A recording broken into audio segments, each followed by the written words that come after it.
Hi guys, welcome back to my YouTube channel. I am so happy that you guys are loving these teeth videos. I am so excited to be able to show you guys how to do these things because teeth are so important. It's a very big passion of mine because this smile took me a long time to earn and work for, and now that I work in the dental field, I see so many people that have questions that sometimes they're afraid to ask. But please do not be afraid to ask your dentist. Do not be afraid to ask your hygienist. We're not there to judge you. We're there to help you. And trust me, we get all kinds of questions. So please, please, please feel free to ask us questions. First and foremost, I want to address brushing because I know everybody was asking me, what's the right way to brush your teeth? Why do my gums bleed? Your gums bleed because your gums have irritation, bacteria, buildup, calculus from the foods you consume, from the things that you drink, and all that stuff gets stuck in between the gums, and then the gums get really red and they get really puffy, and they're like, no, I don't want to be near the tooth or I can't be near the tooth because in between your gums, so I'm going to use this example. So here's your tooth. This is what your gums are supposed to be like around your tooth.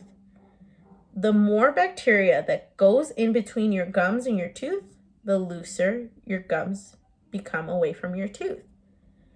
This in turn, over a period of time, if this continues to happen, your tooth is going to start to be able to move back and forth. We call that mobility. Once you got too much mobility and then your gums start to be like, oh, there's too much bacteria up here. I'm gonna go down here. I'm gonna go down here. Then you've got so much mobility that one day your tooth just falls out. I've seen it happen quite often, sometimes in my hand. One time in my hand. Why is brushing important? Because you want to keep your teeth. Trust me, if at all possible, you want to keep your teeth for as long as you can have them. So here are my teeth that I'm going to be showing you guys on.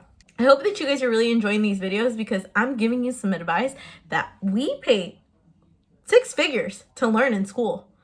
So I'm giving this to you for free. So I'm hoping that you guys are enjoying this advice and hopefully it's helping some of you. Or how we're taught to brush in school is you're gonna go circle, circle, flick, circle, circle, flick. Because as I mentioned in the last video, if you're just doing this, you're just moving dirt around. If you flick it off, you're getting it off.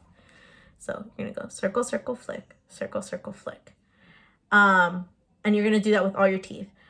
You're going to apply medium pressure to the part of your teeth, the crown, that's what we call this, the crown, and the light pressure near your gums.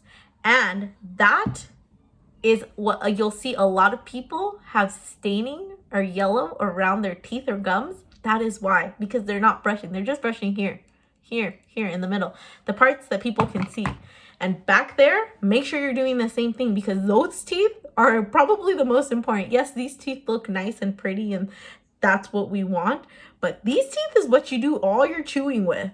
So if you don't have teeth to chew on, you're gonna be pretty miserable, I promise. Please make sure that you're taking as good and efficient care of these back teeth as you are of the front ones.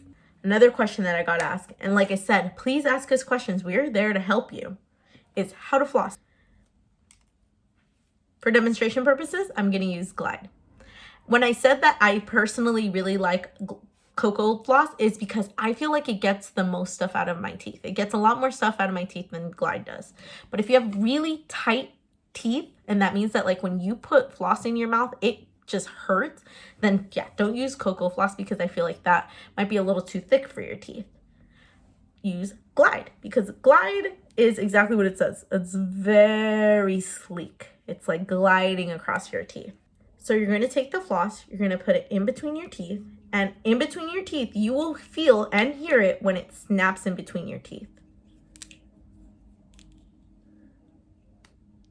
Okay, so now that it's in between your teeth, you'll notice that you have this way to go and this way to go. First you want to go this way, and then you want to pull it out, and then you're going to take that stuff out, either rinse it in the sink or just kind of move your floss along so that you're not putting the same stuff that you took out back into your teeth. I rinse mine, personal preference. Some people don't. Some people just move it along. That's why we use and go through so much floss sometimes at the dental office. And then you're gonna put it back in. And now you're gonna clean this side. And again, pop it back out. I hope that was a really good explanation.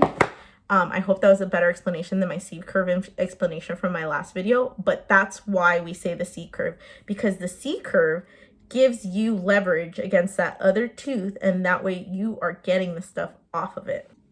For my ortho patients, that's my patients that have orthodontics or braces. You're gonna need a floss threader and floss.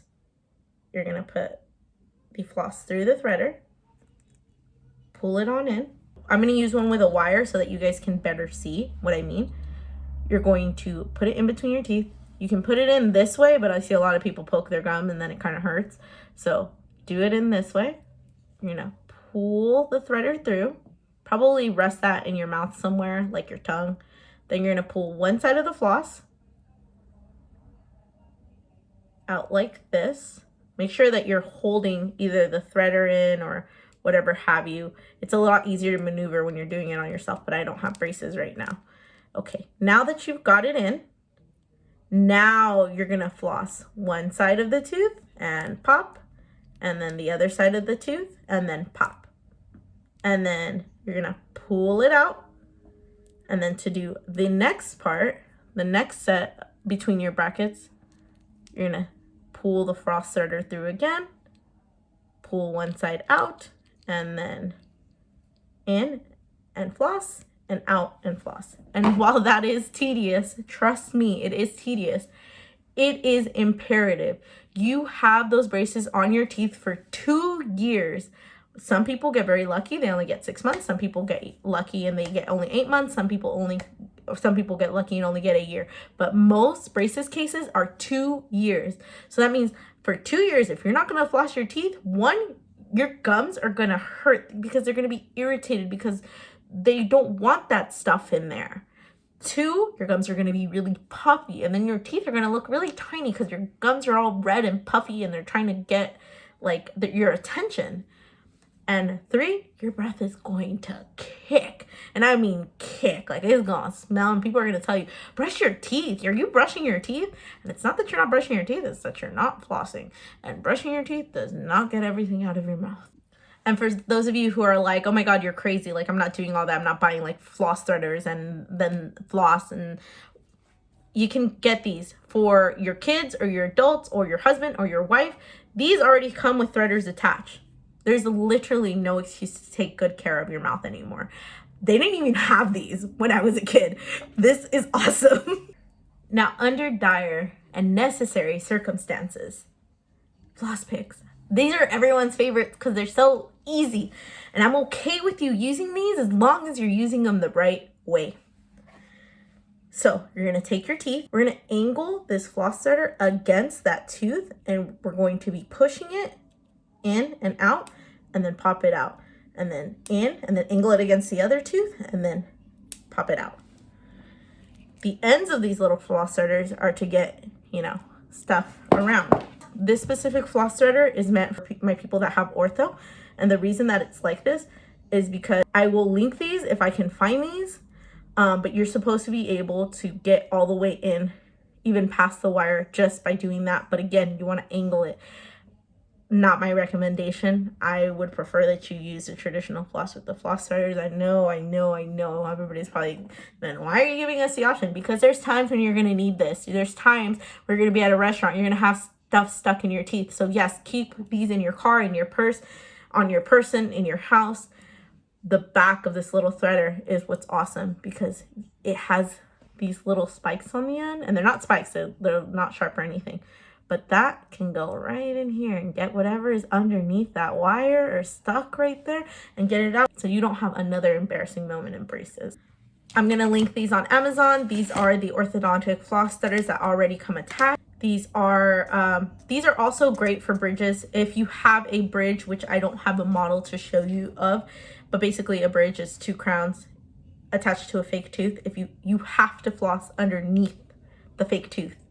You have to floss under there. So if nobody told you that, then yeah, floss under there. Cocoa Floss. And you can use Cocoa Floss with floss threaders if you'd like. That would be ideal. I would love that. I would love to see you guys do that. And if Cocoa Floss could come out with floss threaders attached, that would be awesome. I just thought of a great marketing idea for them. If you guys have any questions, please be sure to leave them down below. I think something that I forgot to address is if your gums are bleeding when you floss or when you brush. If your gums bleed when you floss or when you brush, you need to floss or brush more. That's the inevitable truth.